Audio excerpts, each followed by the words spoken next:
people are still fleeing Nagorno-Karabakh. We're hearing reaction from Moscow. We're hearing reaction from Ankara. But I'd like to hone in specifically on Israel, because it's around 5, maybe 6 months since Eli Cohen, the foreign minister, was in Azerbaijan talking about cooperation on the security front, the Iranian threat, talking about economic cooperation. So help us understand how the developments unfolding on our screens just moments ago is impacted or influenced in any way through the eyes of Israel.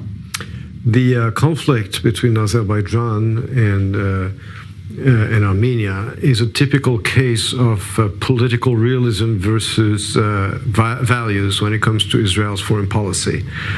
Because, of course, Israel has been criticized for basically abandoning the Armenians, even though, just like the Jews, they're a non-Muslim minority in the wider Middle East, and they've been a victim of genocide under the Turks.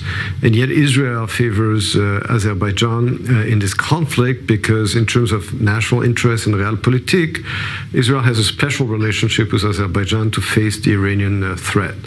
And therefore, Israel supplies Azerbaijan with weaponry. There have been, as you mentioned, visits not only of foreign minister, but also of Israel's president there. But as I said, the Armenians, of course, are extremely critical of Israel and frustrated by its position in that conflict. We're looking at pictures on our screen. There is no doubt a humanitarian conflict, a humanitarian issue is unfolding on our screens. We're looking at those images right now. Moscow says Russian peacekeepers are helping with the evacuation. That in and of itself is controversial. Could Israel be helping in any way on the humanitarian side as we look at these images of people fleeing as we speak? I think that Israel should. I think Israel, it's not easy, of course, for Israel to balance, as I said, its special relationship on the one hand with Azerbaijan, and on the other hand, providing humanitarian aid to the Armenians. I think Israel has a moral duty vis-a-vis the Armenians, and I think that Israel today is powerful enough as a country and is needed enough in that region to play a balancing act between the two actors. Of course, it's not easy.